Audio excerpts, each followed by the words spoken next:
Elena Carter had always believed in slow-burning love, the kind that didn't require grand gestures or viral hashtags to validate its depth. Raised by her widowed schoolteacher mother in a quiet suburb of Oregon, Elena grew up on warmth, empathy, and the belief that kindness could build empires. Her childhood was calm, thoughtful, structured. Weekends were filled with books, old jazz vinyls, and volunteering at the local shelter. She graduated top of her class in marketing and pursued her dream of launching a travel branding consultancy one day, but life, as it often does, had other plans. Meeting Caleb Ford during their final year at university felt like destiny. He was ambitious, charming, and could code entire financial models in his sleep. They clicked instantly, two driven souls with different temperaments but complementary dreams. Caleb taught her spontaneity, she gave him patience. Within 3 years, they were married. 2 years later, they welcomed Noah, their son, with Elena's sea-glass eyes and Caleb's mischievous grin. From the outside, it looked like a perfectly scripted modern love story. But perfection, Elena would come to learn, is often edited for public viewing. Beneath the soft morning cuddles and social media-worthy vacations, fissures began to form, quiet and slow, like the way ivy grows through brick. Caleb, now a fast-rising tech consultant traveling from Seattle to San Diego to New York every month, became increasingly distant. He stopped asking about Elena's day and brushed off her idea for a travel storytelling platform as a hobby that doesn't scale. He missed parent-teacher meetings, skipped anniversaries under the excuse of emergencies, and often responded to Elena's emotional check-ins with tired sarcasm. Elena, juggling Noah's preschool, consulting part-time for a local brand, and managing the home, began to feel more like an assistant than a wife. Their communication became bullet-pointed logistics: milk, Noah's playdate, tax returns, Caleb's dry cleaning. Somewhere between work trips and lost bedtime routines, their partnership lost intimacy. And yet, Elena kept holding on, remembering the Caleb who used to leave sticky notes on her mirror with poems, the man who once cried when Noah took his first steps. But love, she would later learn, isn't just about memories, it's about what remains when time burns away the fantasy. The final unspoken truth began settling in Elena's bones like an early frost. Caleb was changing, but not in the way couples naturally evolve. He was building a version of his life where she and Noah were slowly becoming background characters. He started dressing sharper, his scent a mix of ambition and expensive cologne, often checking his phone during meals, smiling at texts he wouldn't show her. Their weekends, once spent hiking trails and making homemade pizza, turned into solitary hours where Caleb claimed he needed to focus and decompress. Elena's attempts to reignite their spark, surprise dinners, new lingerie, even couples therapy suggestions, were met with dismissiveness or subtle ridicule. "Not everything needs fixing," he once said coldly. She knew something was shifting, something silent and dangerous. But what haunted Elena most wasn't the distance. It was the feeling that Caleb had already made a decision in his heart and was simply waiting for her to catch up to the heartbreak he no longer had the courage to speak aloud. Bianca Reynolds wasn't the type of woman who turned heads for the obvious reasons. She didn't flaunt, she calculated.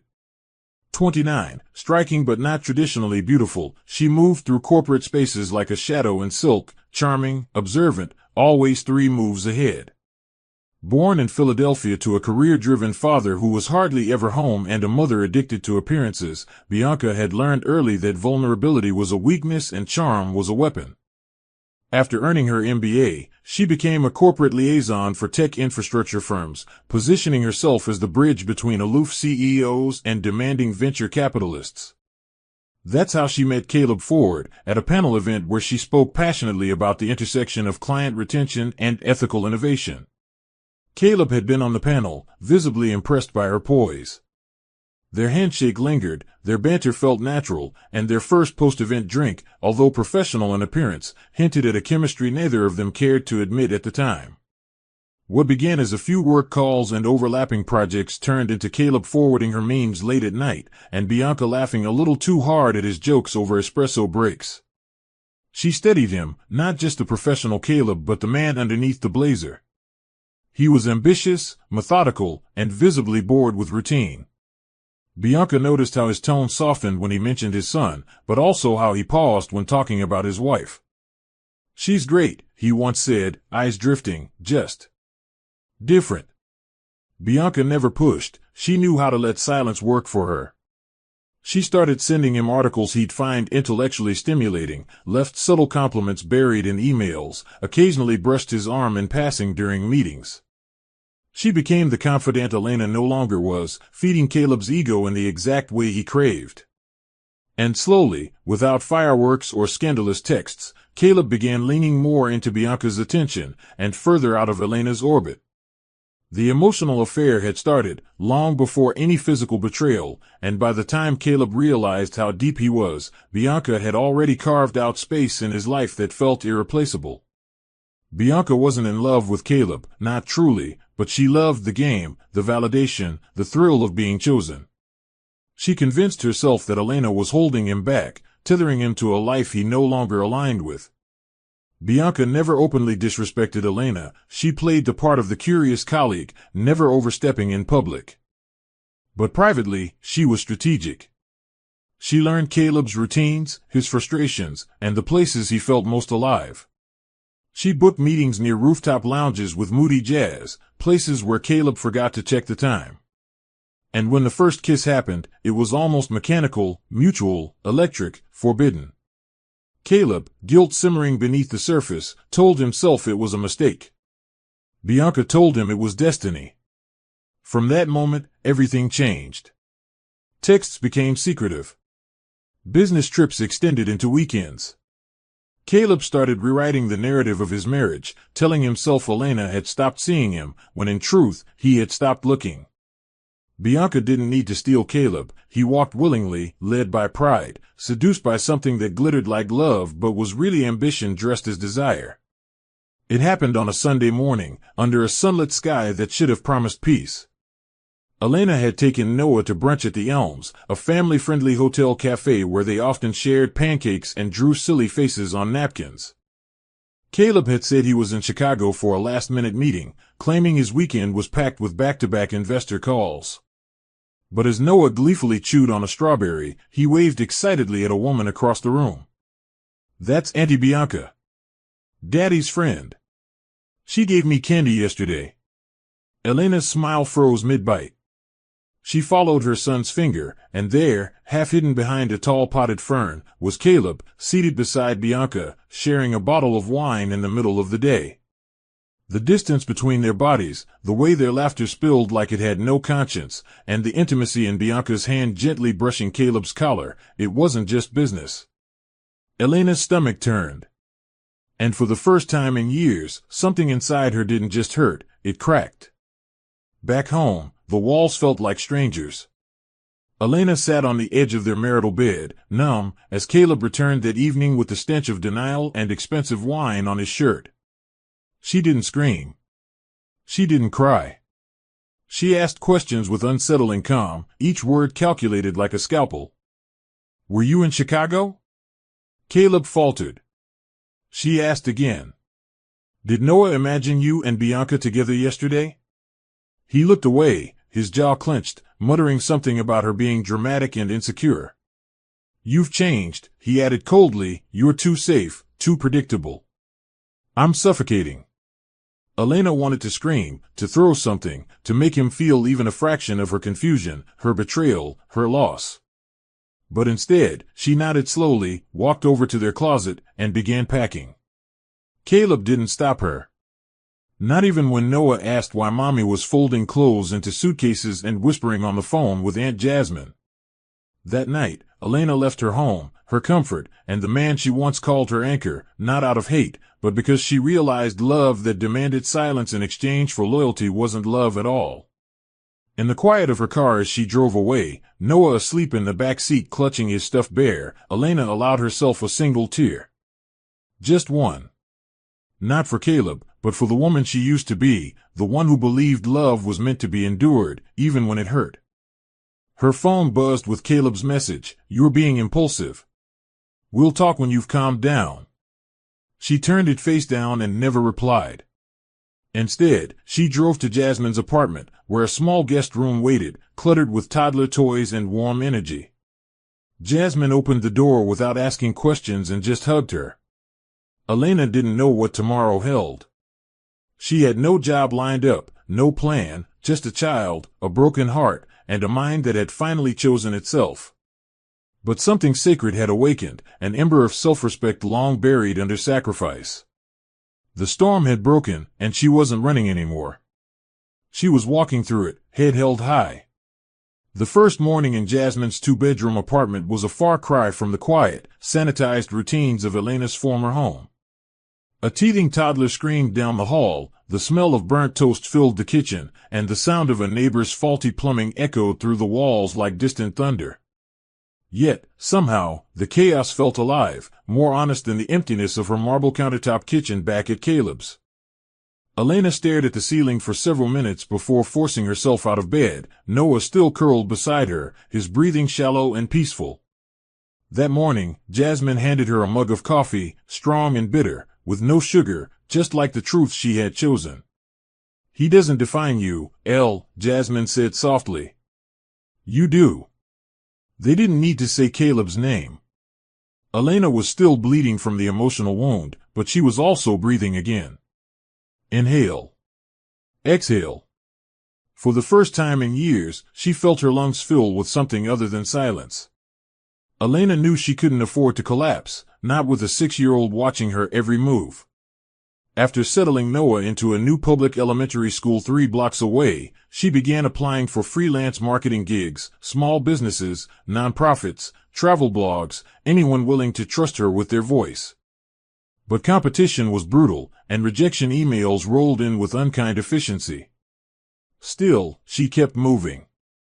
Every morning at 5 a.m., she'd wake before Noah, tiptoe to Jasmine's cluttered dining table, and grind out proposals with a worn-out laptop and a $12 second-hand mouse. It wasn't glamorous, but it was hers. She rewrote resumes, joined networking forums, and even agreed to a branding consultation for a local vegan cafe that paid only in food vouchers. At night, she lay awake worrying about bills, about school supplies, about whether Noah missed the bigger house or noticed that his bedtime stories now came with shadows of uncertainty. But even in the anxiety, there was clarity. This struggle, unlike the slow death of her marriage, had a purpose. It was rebuilding, not running. Through it all, Jasmine became her anchor. Fierce, hilarious, and unapologetic, Jasmine was everything Elena had once feared being: bold, brash, unfiltered. She'd survived her own heartbreak, Noah's godmother, a trauma nurse who raised her son alone after being left pregnant at 24. Her advice was unorthodox but effective. "Grieve later," she said one night as they folded laundry. "Right now, your only job is survival." Elena found unexpected strength in their late-night talks over melted ice cream and bargain wine. And when she finally landed her first paid gig, a full campaign revamp for a niche travel gear company, Jasmine threw a mini celebration with dollar store balloons and mismatched cupcakes. Noah beamed. Elena cried. It wasn't a mansion, it wasn't a luxury life, but it was earned. Slowly, brick by brick, she was rising. Not perfectly. Not without scars. But with integrity, and most importantly, with Noah watching, learning that sometimes life breaks you not to end your story, but to rewrite your beginning. At first, Bianca believed she had won. Caleb was now entirely hers, no more secret meetups, no awkward glances at industry events, no sneaking around behind the back of a wife who had, in Bianca's mind, clearly lost her touch. They moved in together within weeks of Elena leaving. Caleb insisted on a luxury high-rise apartment with skyline views and floor-to-ceiling windows, as if the height could make them forget the wreckage below.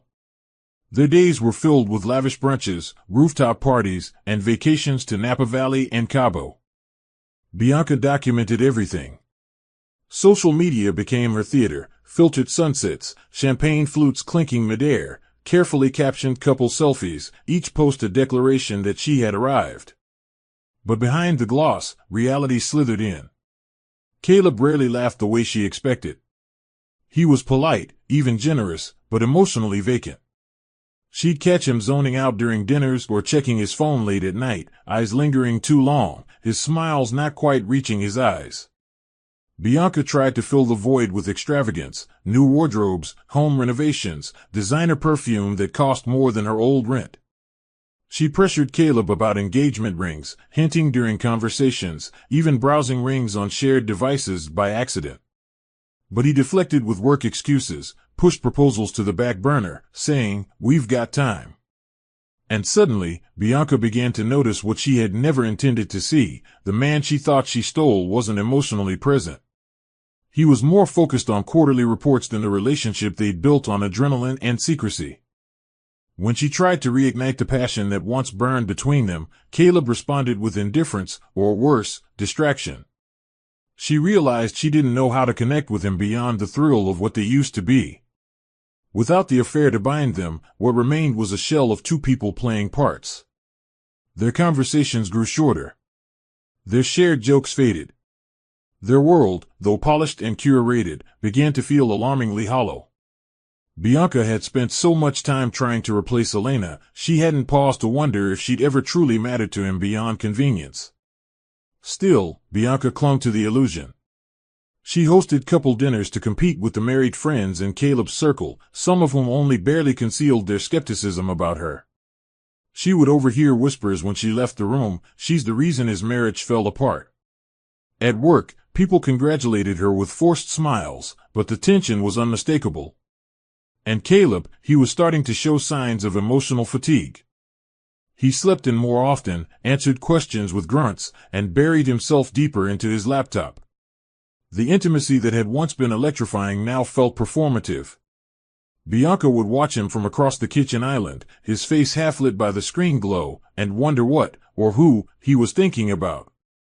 One night, after a charity gala, Bianca leaned into him, perfume and pearls and perfection, and asked softly, "Do you love me?" Caleb paused, too long, and offered a diplomatic, "You make me comfortable." That was the moment Bianca realized she may have won the chase but lost the game. And what stung most was the creeping suspicion that somewhere out there, Elena was still the woman living rent-free in his mind. The airport terminal buzzed with delayed flight announcements, restless travelers, and the collective exhaustion of people stuck in transition. Elena stood near gate 23 with Noah clutching her hand, his tablet long dead and patience even deader. Their flight to Portland had been delayed 3 hours, and Elena, already running on minimal sleep and a freelance deadline looming, was trying hard to keep it together. That's when she heard the faint sound of a child crying uncontrollably. Not Noah, this was a different voice, sharp and panicked. Across the aisle, a girl, maybe 9, was hysterically sobbing while a sharply dressed man struggled to calm her. Passengers stared, annoyed. Elena instinctively stepped forward. "Hi," she said gently, crouching near the girl. "Want to show me your necklace? It's beautiful." The girl blinked, still sniffling. The distraction worked. Elena asked for her name, Maya, and learned she was scared of flying alone. "She's not alone," the man said. "I'm her uncle. Her mom had an emergency." Elena smiled politely and calmed Maya with small talk about clouds shaped like rabbits.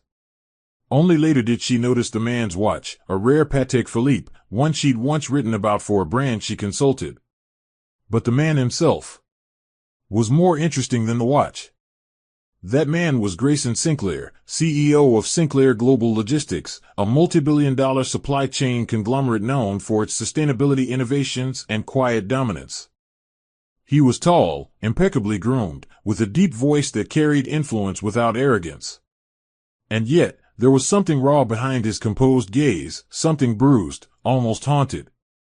He introduced himself simply as Grayson, thanked Elena for stepping in, and offered to buy her and Noah something from the lounge cafe. She declined but appreciated the offer. For the next hour, they sat across from each other near the window, exchanging polite smiles while watching their kids play near the chairs with paper planes. Grayson eventually leaned over and said, "You're good with kids. That kind of calm isn't common these days." Elena laughed softly, brushing hair from her face, still unaware of who he really was. As boarding was called, Grayson reached into his carry-on, pulled out a sleek white envelope, and handed it to her. Inside was his business card, ivory embossed with clean lettering. Scribbled in pen beneath it were the words, "You handled that like a queen. Let's talk sometime." On the flight home, Elena held the card in her hand longer than she intended, tracing the curves of the letters with her thumb. She hadn't felt seen in years, not as a mother, not as a woman, and certainly not as anything beyond someone holding everyone else together. But Grayson had looked at her like she wasn't invisible. She did a quick Google search out of curiosity and nearly dropped her phone. Forbes 40 under 40. Founder of Sinclair Logistics. Philanthropist. Widower. The pieces snapped together, the elegance, the watch, the composure, the grief behind his politeness. She swallowed hard, unsure what to make of it. She had no intention of calling him. Her life was chaotic enough. But something about the encounter lingered in her spirit like the warmth of an unexpected sunbeam on a winter day. Noah leaned against her shoulder and whispered, "That man looked like a superhero." Elena smiled. Not a superhero, she thought, but maybe the start of a story she wasn't ready to write. Yet. 3 weeks passed before Elena saw his name again, Grayson Sinclair, this time in a completely different context. Her freelance marketing work was beginning to pay off, and she had just secured a contract with a boutique branding agency that specialized in eco-conscious logistics and emerging sustainability startups. The firm was small, energetic, and full of quirky talent, exactly the type of environment Elena thrived in. She was asked to attend a pitch meeting for a new investor who was funding a multi-million-dollar green transport initiative. When she entered the minimalist conference room in downtown Seattle, she expected to meet another tech-obsessed VC in a Patagonia fleece jacket. What she didn't expect was to see him, Grayson, standing by the whiteboard, flipping through slides with the composure of someone who had built empires and buried heartbreak. Their eyes met. Recognition flickered. She wasn't sure whether to speak first, but he gave a small nod and a knowing smile, and just like that, the air changed. It wasn't attraction, it was familiarity, a quiet reminder that sometimes strangers are just chapters waiting to be written. Throughout the presentation, Elena kept her focus razor-sharp, knowing every slide, anticipating every question. She refused to let the moment dull her professionalism. But she couldn't ignore the subtle shift in Grayson's tone when addressing her specifically. "Ms. Carter, your previous work on the Travel Loop campaign was one of the cleanest narratives I've seen in a while." "That's rare in this business," he said before continuing. A few raised brows from colleagues confirmed that compliment wasn't part of the usual meeting script. After the presentation, as the team dispersed, Grayson approached her near the coffee table with 2 espressos in hand. "Still good with nervous children and terrified investors, I see," he said with a soft laugh. She smirked, brushing imaginary lint off her blazer. "Well, caffeine helps." He paused. "I wasn't expecting to see you here. But I'm glad I did." Before she could answer, a phone rang, his assistant pulling him away. "We'll talk soon," he added, handing her the espresso and walking out with that same composed stride. Elena stood there a moment longer than necessary, surprised by how warm her hands felt holding the cup. Later that evening, as she tucked Noah into bed and logged into her client dashboard, Elena noticed an email flagged with priority status. It was from Grayson's personal address, subject, consultant opportunity. The message was short, deliberate, and carried no trace of flattery, just a direct proposal to have her lead the branding relaunch for one of Sinclair Logistics' sustainable product lines. It was one of the most high-profile contracts she'd ever seen. She reread the email twice, then closed the laptop. Her heart beat faster, not out of romantic tension, but because of what this moment represented. She wasn't being seen as a shadow of her former marriage, or a woman scraping her life together post-divorce. She was being acknowledged for her mind, her work, her voice. The possibilities scared her, but not enough to say no. Somewhere in the glow of her modest apartment, with her son's soft breathing in the background and a quiet email from a man who had lost and rebuilt his own world, Elena Carter felt a flicker. Not of love, not yet. But of becoming someone new. Caleb Ford had always believed success was the ultimate measure of worth, and by every external standard, he was thriving.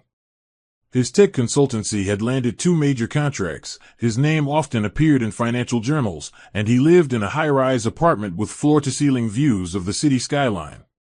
Yet, despite all the luxuries, something gnawed at him, a hollow space he couldn't name but felt every night when he turned off the lights.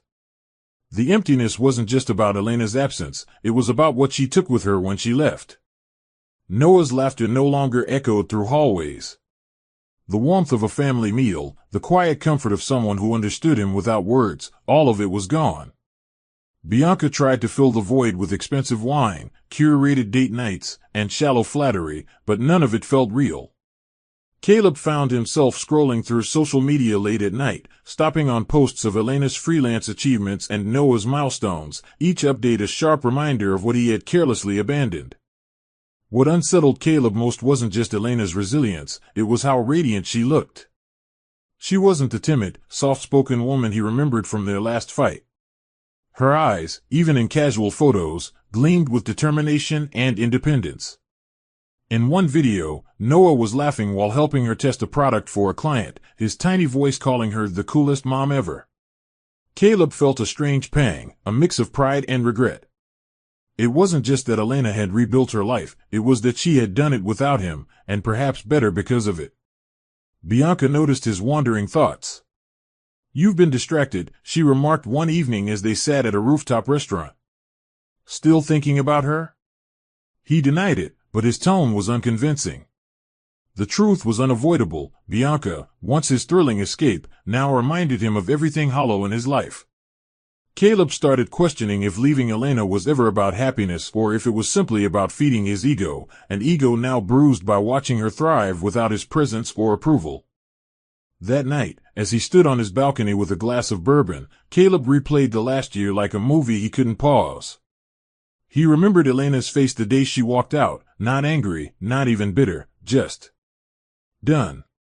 There had been something hauntingly final about her silence, and now, seeing her succeed, he wondered if she had known all along that he would regret it. His phone buzzed with a notification, LinkedIn updates showing Elena's new contract with a prestigious brand, backed by a name he recognized, Grayson Sinclair. Caleb's stomach tightened. He knew of Grayson, every ambitious man in business did. The billionaire was as untouchable as he was brilliant, and Caleb couldn't shake the feeling that Elena's world was expanding in ways he could no longer influence. He didn't say a word to Bianca, but as he lay in bed that night, staring at the ceiling, one question looped through his mind like an unwelcome song: what if she finds someone who treats her the way I never did? The invitation came wrapped in soft cream-colored cardstock, with gold calligraphy that shimmered under sunlight. Private estate garden dinner, Sinclair Vineyards, 7 p.m. At first, Elena hesitated. Grayson had mentioned a small, intimate dinner to celebrate the soft launch of his eco-logistics line, just close colleagues, investors, and a few friends. He told her to bring Noah too, assuring her the estate had open lawns and an outdoor cinema set up for kids. Elena wasn't used to this world of polished exclusivity, but something about Grayson's voice on the phone, warm, unhurried, made her say yes. That Saturday, dressed in a simple midnight blue dress and Noah in a little blazer he picked himself, they arrived at the vineyard estate nestled on a sun-drenched hillside outside the city. It was like stepping into a dream, firelit lanterns hanging from oak trees, long harvest tables lined with fresh roses and crystal glasses, soft jazz drifting through the vines. Yet, the most striking thing wasn't the scenery. It was how Grayson's eyes lingered when he saw her, as though the evening had been waiting just for her. Dinner was elegant but relaxed. Noah played in the grass with other children while the adults mingled over wine and roasted sea bass. Elena sat beside Grayson under the open sky as he poured her a glass of his family's signature vintage, the candlelight dancing against his suit. They spoke of business at first, then drifted into laughter and stories from childhood. Elena shared tales of her mother's stubborn optimism and growing up with little but dreaming big. Grayson opened up about the years after his wife, Laurel, had passed from an aggressive cancer, how he'd thrown himself into work not out of ambition, but survival. For the first time, Elena saw the man behind the title. Not the billionaire, not the CEO, but a human being who had lost and dared to live again. Sometimes, he said, we don't rebuild because we're strong. We rebuild because it's the only way to keep breathing. She looked at him quietly, her hand resting beside his on the table. In that silence, something unspoken passed between them, a mutual recognition of brokenness, endurance, and reluctant hope. As dessert was served, Noah returned from the cinema area, sleepy but content, his small hand finding Elena's. He looked up at Grayson, then back at his mom, and said with sleepy honesty, "I like him, Mommy. He makes you smile like the old days." Elena's throat tightened. Grayson bent down to Noah's level and ruffled his hair gently. "It's an honor to meet a gentleman like you," he said, and for the first time, Noah hugged him, without prompting, without hesitation. Grayson was visibly moved, his posture softening as he looked at Elena again. The gesture was simple, but the weight of it cracked something wide open in both of them. That night, as the evening drew to a close and guests slowly left under starlight, Grayson walked them to their car. "I hope tonight gave you more than a good meal," he said. Elena turned to him, her voice barely a whisper. "It gave me peace." They held each other's gaze a second longer, neither needing to explain what they already knew. Something was beginning, and it was no longer just about healing. Jasmine Morales had always worn resilience like armor. A single mother by 24, a trauma nurse by 26, and a fiercely loyal friend for life, she didn't have the luxury of slowing down. Between double shifts, daycare pickups, and offering Elena sanctuary when her world collapsed, Jasmine rarely had time to think about herself, let alone love. But fate had a sense of humor. During a routine community fire drill hosted by the local department, Jasmine collided, literally, with Leo Carter, a rugged fire chief with a crooked smile and eyes that hid his own share of pain. Their introduction wasn't romantic. Jasmine had snapped at him for nearly knocking over her medical kit, while Leo had accused her of storming in like a hurricane. But underneath the sarcasm was intrigue. He wasn't just confident, he was grounded, funny, and observant. For the first time in years, Jasmine found herself stumbling over her words, unsure of her usual walls. Their paths kept crossing, on call-outs, at neighborhood meetings, even in the grocery store where Leo's daughter, Lily, mistook Jasmine for a Disney princess. Slowly, the tension softened. They shared coffee outside the hospital between shifts, where Jasmine discovered Leo was widowed. His wife had passed 5 years ago in a car crash, leaving him to raise Lily alone.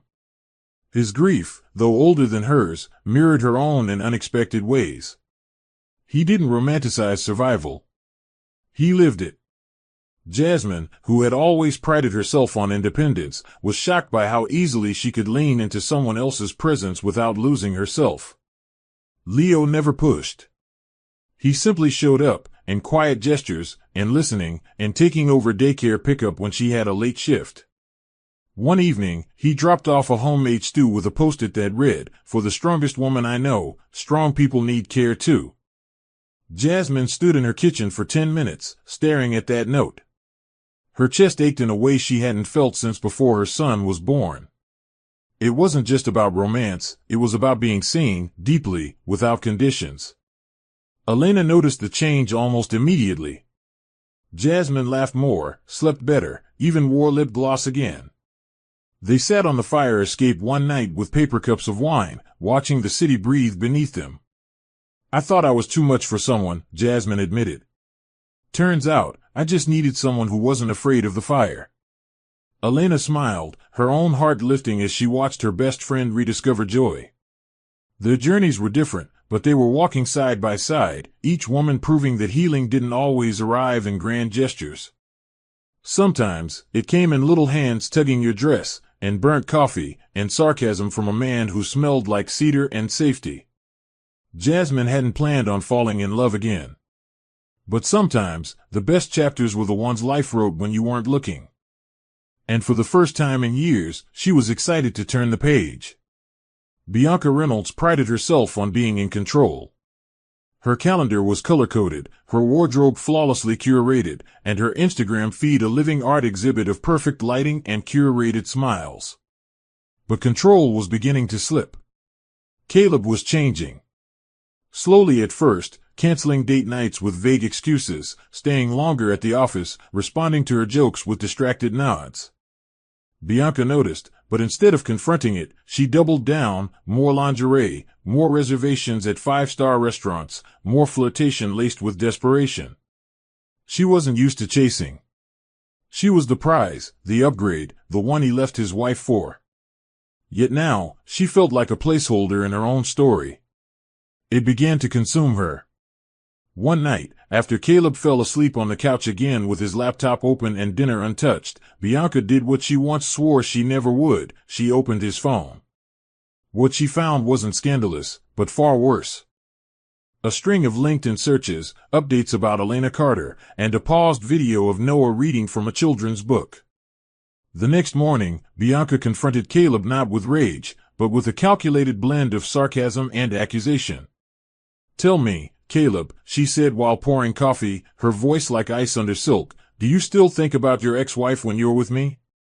Caleb didn't even flinch. He looked tired, bone-deep weary, as if the foundation of whatever they had built was too heavy to carry. "Don't do this," he muttered.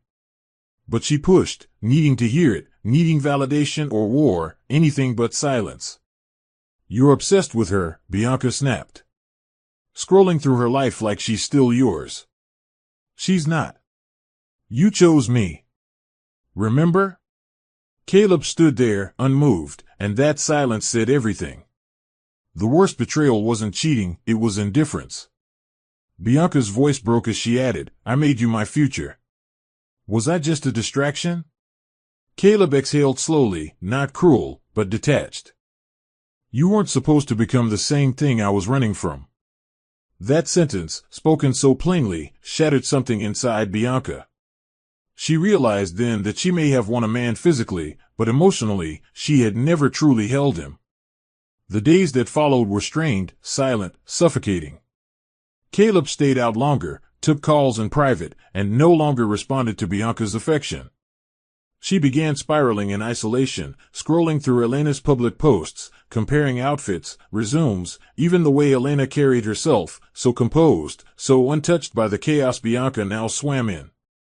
One night, unable to sleep, Bianca booked a facial at a wellness spa known for its emotional clarity packages, a sign even she would later laugh at in bitterness. But during the session, as she stared into the white ceiling surrounded by cucumber mist and ocean sounds, the truth struck her with violent force. She had confused Caleb's dissatisfaction with his marriage for love for her. She hadn't been chosen, she'd been convenient. And now, with every glance he gave to his past, she was being quietly erased. Bianca left the spa without finishing the treatment, mascara smudged and dignity cracked. For the first time, she didn't feel like the upgrade. She felt like a temporary chapter he was trying to rewrite. Elena never imagined her name would appear on a legal document beneath the words "custody petition filed." The envelope arrived without warning, delivered by a courier who barely looked her in the eye. At first, she thought it was a mistake. Caleb hadn't spoken of shared custody, and despite his growing distance from Bianca, he had never expressed a serious desire to rebuild a relationship with Noah. But there it was, cold, sterile language accusing her of limiting Caleb's access to their son, framed as a concern for emotional development. Behind it all, Elena saw the fingerprints of Thomas Ford, Caleb's high-profile father, a former corporate lawyer turned media consultant who viewed legacy and image as sacred currency. "He's trying to repair his reputation," Jasmine said angrily. "You're not a mother to them. You're a liability." Elena felt fear, but also fire. She wasn't just protecting her child, she was defending the world they had rebuilt from ashes. And no court document would intimidate her into silence. The courtroom was painfully pristine, white walls, silver plaques, a judge who looked too young to understand the stakes of motherhood. Caleb entered with his lawyer and father in tow, dressed immaculately, his face unreadable. Elena sat beside her attorney, Meredith Chon, a sharp but empathetic woman who had once fought a custody battle of her own. The opening statements were brutal. Caleb's team argued that Noah's living environment was unstable, citing Elena's freelancing, shared apartment space, and lack of financial consistency. It felt like knives cloaked in formality. Elena clenched her jaw, refusing to let them see her cry. When her turn came, Meredith rose and calmly dismantled each claim, presenting Elena's consistent income growth, glowing testimonials from clients, school performance records showing Noah thriving, and even letters from neighbors and Noah's teacher describing a home filled with love, structure, and support.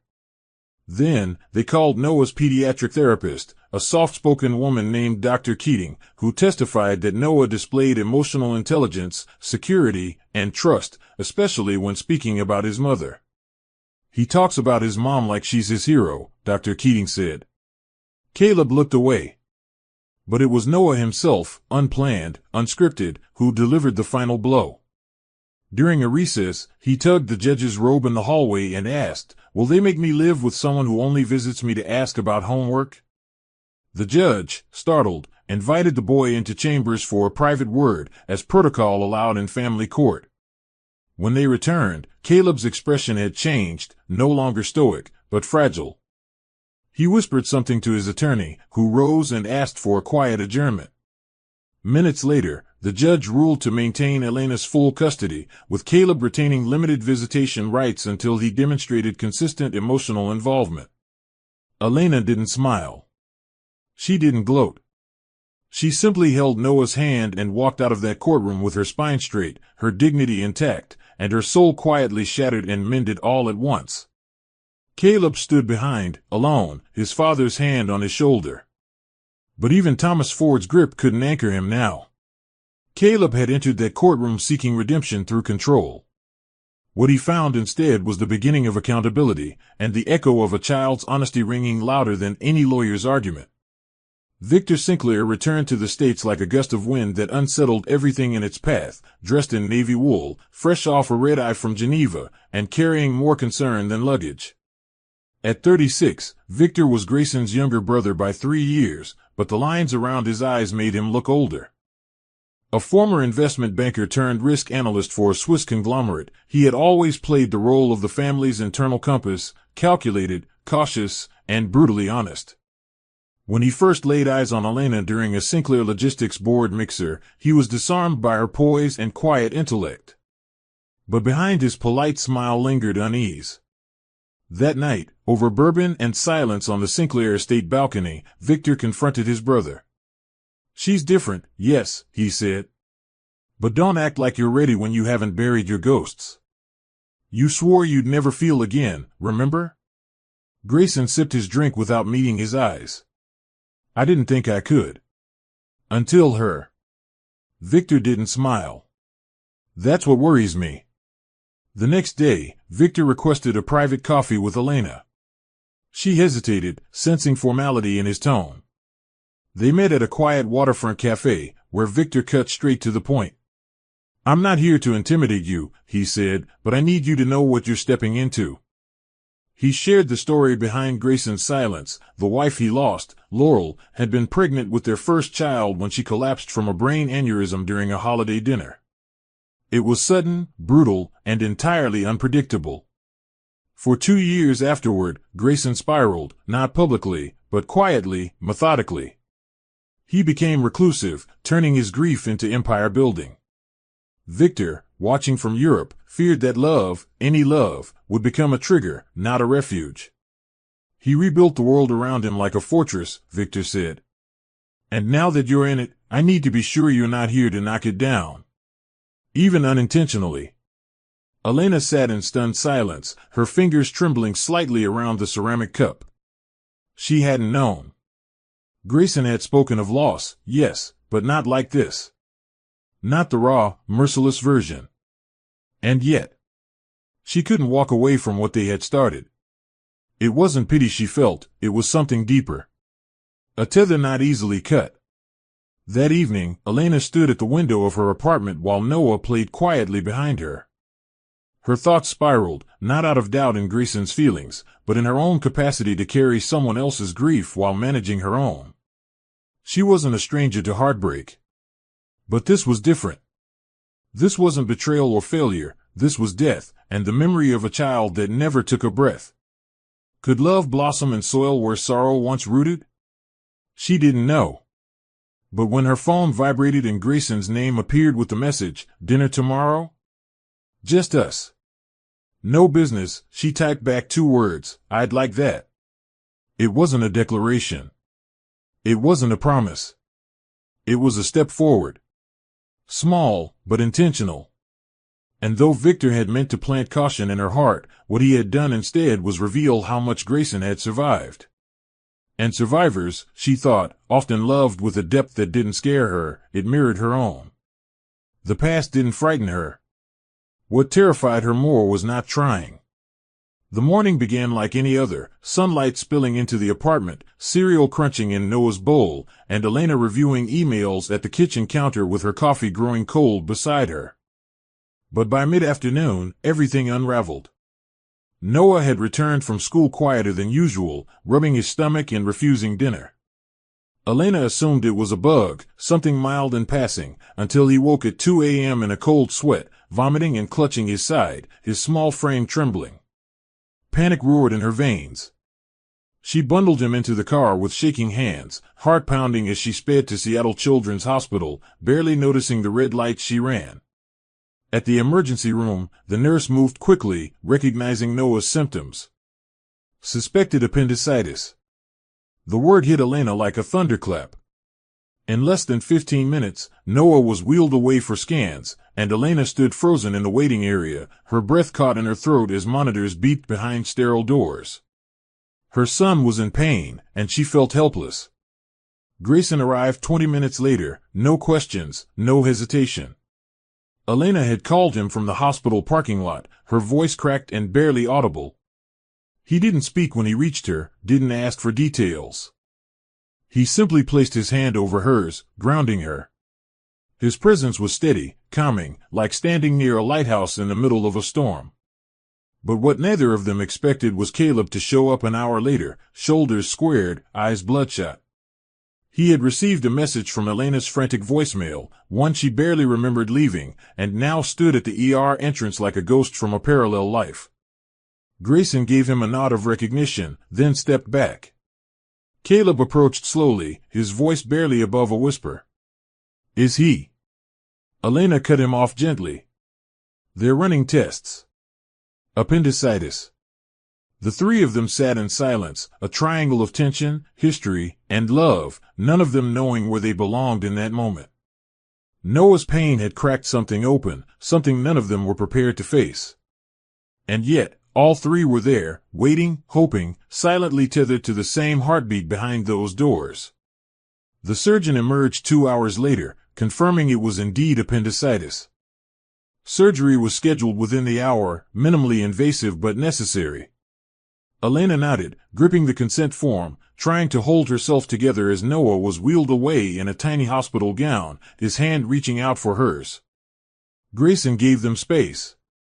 Caleb stepped forward, brushing Noah's forehead and whispering, "You're gonna be brave for me, okay?" Noah nodded, then looked back. "Tell Mr. Grayson not to leave." That sentence changed something. Caleb blinked, stunned, but said nothing. After Noah was taken to surgery, Caleb asked Elena if he could stay until the operation was done. She hesitated, then agreed. The waiting room became sacred ground, shared memories, quiet truths, and fractured roles colliding in painful silence. At one point, Caleb said, "Thank you for being his constant." Elena looked at him. "He's not my constant, Caleb. He's my purpose." Outside, the night sky remained still, but inside, something irreversible had shifted. They were no longer just a broken couple with shared custody. They were witnesses to a child's pain, and that truth demanded honesty, whether they were ready for it or not. 2 weeks after Noah's surgery, life began to return to its fragile rhythm. The stitches healed, the hospital room became a memory, and Noah was back to chasing sunlight across the apartment floor with toy trucks. But something within Elena had shifted. Watching both Caleb and Grayson sit in the same waiting room, listening to Noah ask for Grayson in the same breath as his father, it had stirred questions she wasn't yet ready to name. So when Grayson invited her to join a private weekend retreat with his inner circle on a yacht anchored off the Washington coast, she hesitated. Just friends, he clarified, voice soft. I need air. And I'd like to share some of it with you. She accepted. It wasn't just about getting away, it was about seeing who they were outside hospitals, boardrooms, and past wounds. On a calm Friday afternoon, Elena boarded the yacht with a simple bag and a restless heart, unsure of what she would find but ready to face it. Grayson's closest friends were nothing like she expected. Selene, the widowed wife of Grayson's former best friend, greeted her with open arms and a wicked sense of humor that cut through tension like sea wind. Mark, Grayson's longtime strategist, was direct, thoughtful, and surprisingly emotional when speaking about Grayson's journey. They didn't treat Elena like a stranger, they welcomed her like someone who had been missing from the table. Over shared meals and late-night wine on the deck, stories flowed. Elena shared moments about Noah's first steps and the time she failed her driving test 3 times. They laughed, not at her, but with her. And when Grayson took her hand that night to guide her toward the bow of the ship, where the stars painted streaks across the sea, she didn't resist. There, surrounded by salt air and silence, Grayson finally said what had been lingering in every gaze. I don't know if I have it in me to love the way I did before. But with you, I want to try. Elena didn't answer with words.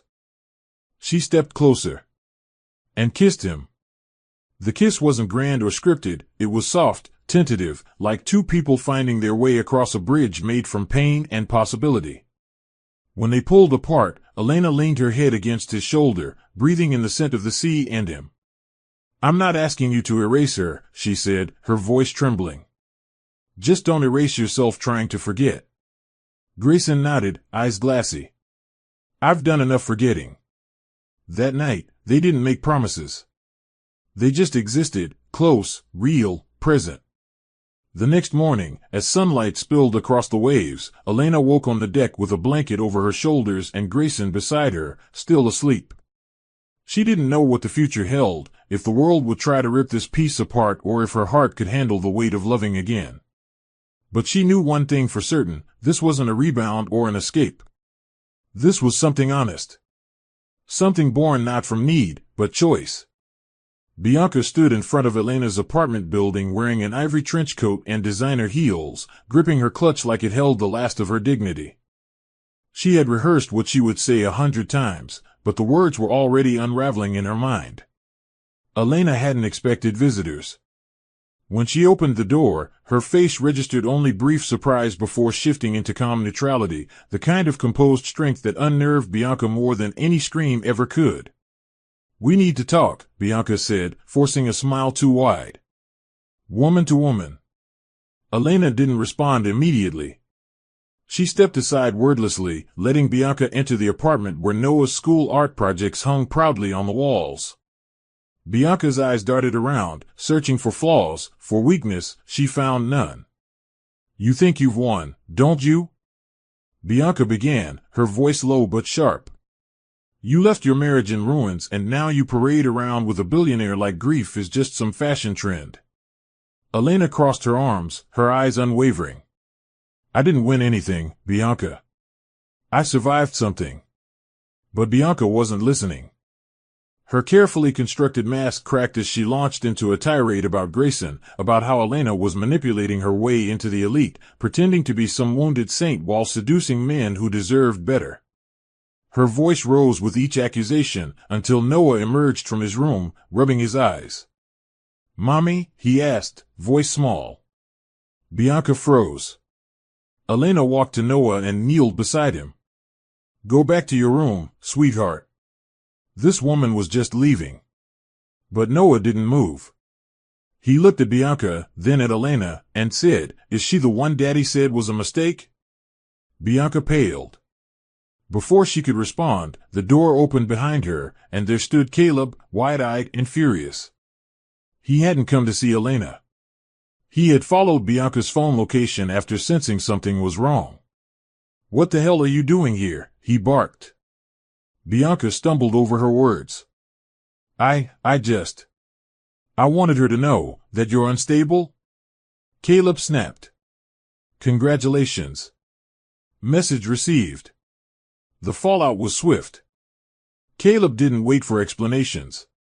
He took Bianca by the elbow, dragged her outside despite her protests, and left her standing in the hallway, humiliated and shaking.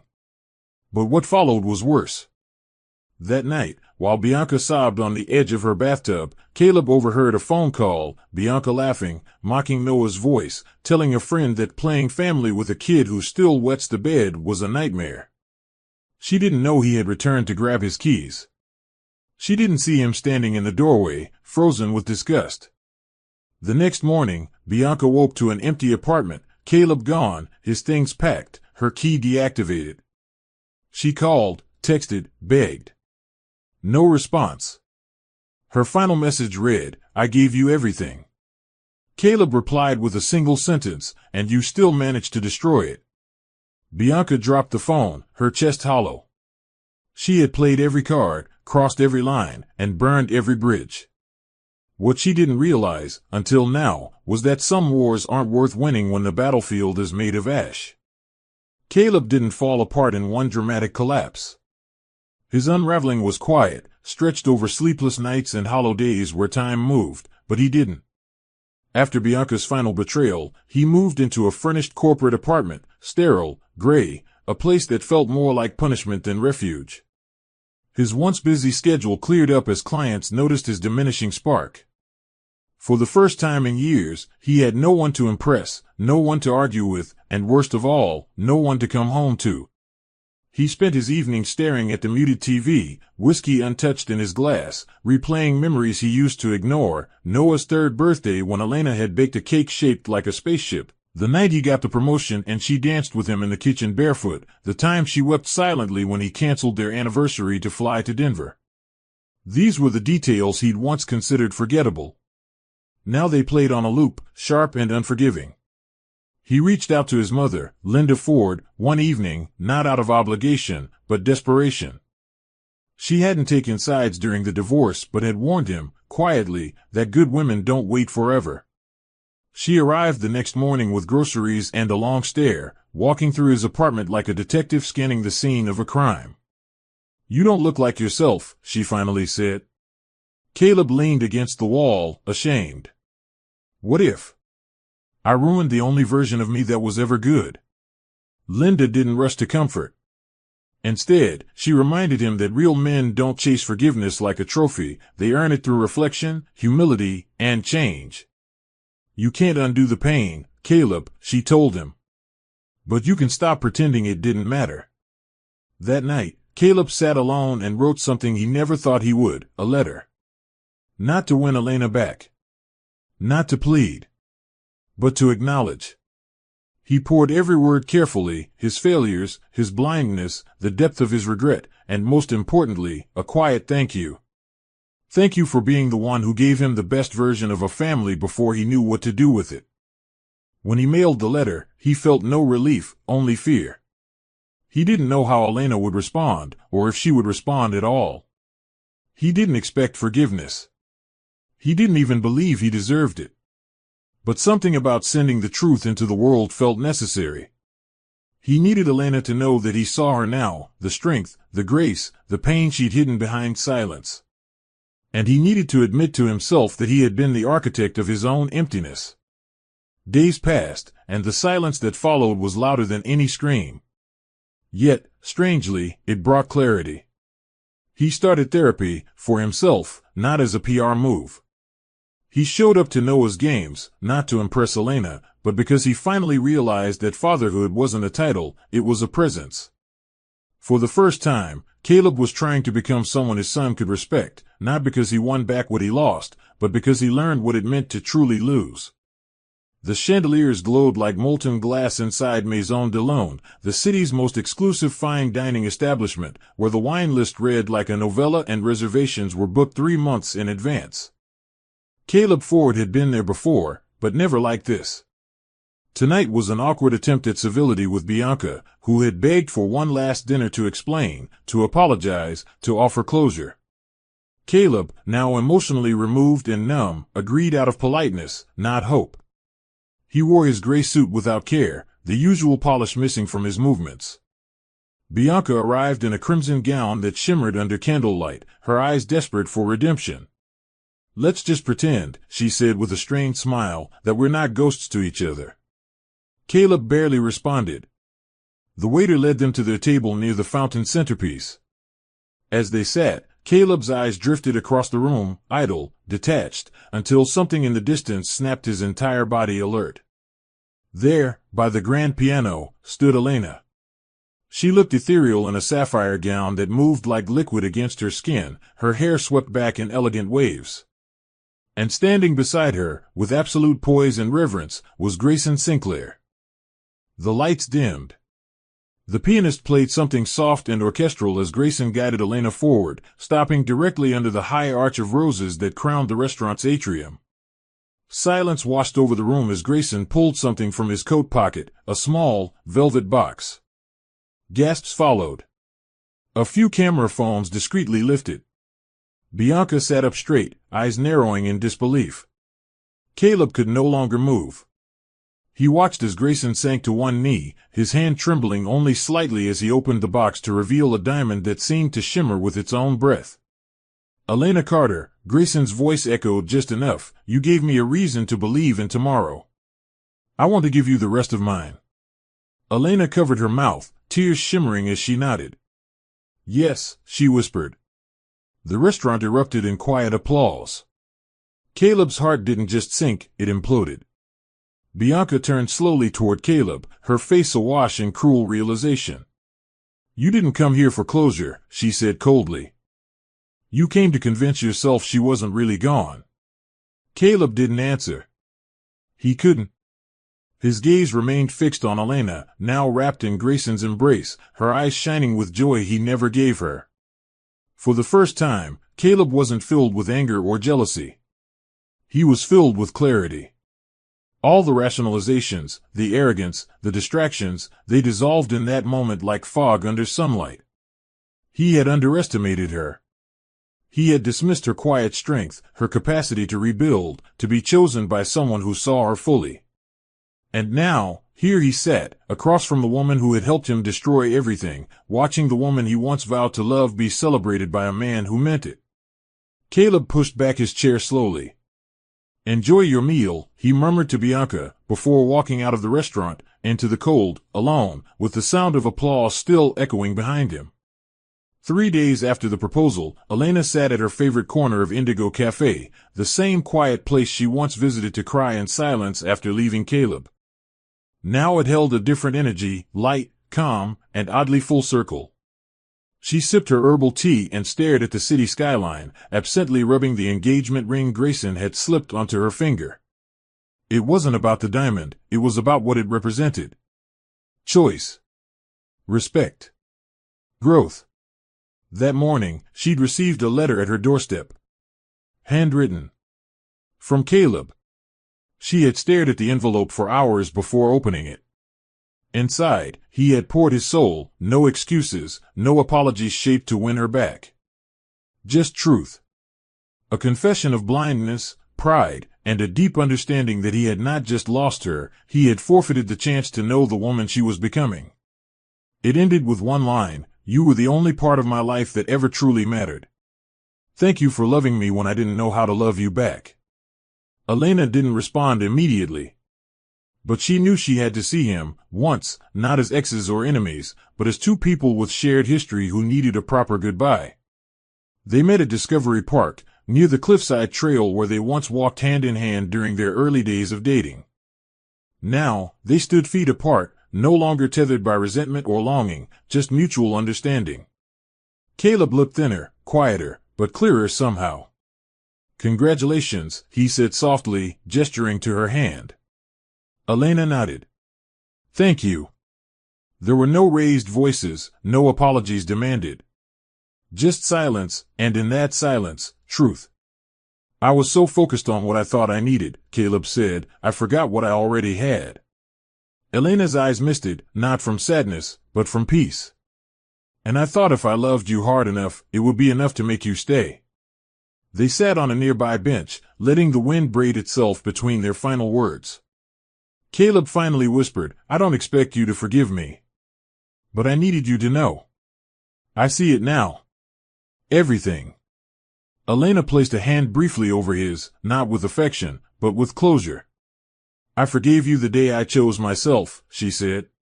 But thank you for finally seeing me. Caleb smiled faintly, blinking hard. He stood, shoved his hands in his coat pockets, and took a long breath. Take care of him, he added, meaning Noah. Always, she replied. Then, without another word, Caleb walked away, his steps light, not because he was healed, but because he had finally let go of the illusion that he could rewrite the past. Elena stood there a moment longer, the ring glinting in the late afternoon sun. She wasn't just someone's ex-wife anymore. She was a mother, a woman in love, a survivor of her own storm. And she had earned her joy, not through revenge or replacement, but through choosing peace over pride. As the wind swept over her skin, she closed her eyes and whispered to herself, now. I'm ready for forever. Sunlight poured through the tall windows of the Sinclair Eco-Village Initiative headquarters, casting warm gold across the polished wood floors and rows of hand-carved desks made by local artisans. Elena stood quietly at the front, watching volunteers help children plant trees in biodegradable pots for Earth Day. What began as a small conservation dream had blossomed into a nationwide movement, reclaiming neglected land, building animal shelters, supporting green startups, and reviving rural communities. Behind the scenes, Juliet, Grayson's chief of staff, ensured everything ran with strategic brilliance, while Nora, now head of youth outreach, organized monthly storytelling circles for underprivileged kids. Rachel, now director of compliance at Nova Volt, remained unshakable and loyal, working side by side with Juliet as if they had been sisters in a past life. Elena, now creative director of Sinclair's branding division, no longer saw herself as someone recovering from heartbreak, but as a builder of legacy, mother of a thriving son, and partner to a man who had chosen her with eyes wide open. Their wedding took place on a sun-kissed cliffside in Mendocino, California, where waves clapped against rock and wildflowers nodded as if in agreement. The ceremony was simple, intimate, just 50 guests. Jasmine stood beside Elena in a plum satin gown, her own diamond sparkling after Leo proposed during a firehouse fundraiser the week before. Celine and Mark shared a toast that left everyone in tears, and Noah, dressed in a tiny tuxedo with his hair slicked back and a matching boutonniere, walked his mother down the aisle. He stood beside Grayson during the vows, tugging his sleeve right before the I do to whisper, "Are we a real family now?" Grayson knelt, holding Noah's hands, and said, "We always were." When Elena said her vows, she didn't promise perfection. She promised presence, patience, and partnership. And when they kissed beneath an arch of eucalyptus and rose, the applause wasn't loud, it was full of reverence, a collective breath exhaled by everyone who had witnessed both their storms and their sunrise. Later that evening, while lanterns glowed beneath oak trees and Noah danced barefoot in the grass with Lily, Elena sat beside Grayson at the head of a long wooden table covered in laughter and wine-stained napkins. She looked around, at Jasmine laughing uncontrollably at one of Mark's dry jokes, at Celine slow dancing with her new boyfriend, and at Caleb sitting quietly at the far end of the table with a date who looked at him kindly. They had all survived something. Some kind of loss, some kind of ending. And yet, here they were, blooming again. Grayson leaned into her ear and said, "You still carry that quiet fire." Elena turned to him with a smile that needed no words. Her heart was no longer mending, it was whole. Not because of the man beside her, but because of the woman she had become. The music swelled. Noah laughed. And as stars took their place above the vineyard, Elena finally exhaled. She had arrived. This was not a return. This was a beginning. The end.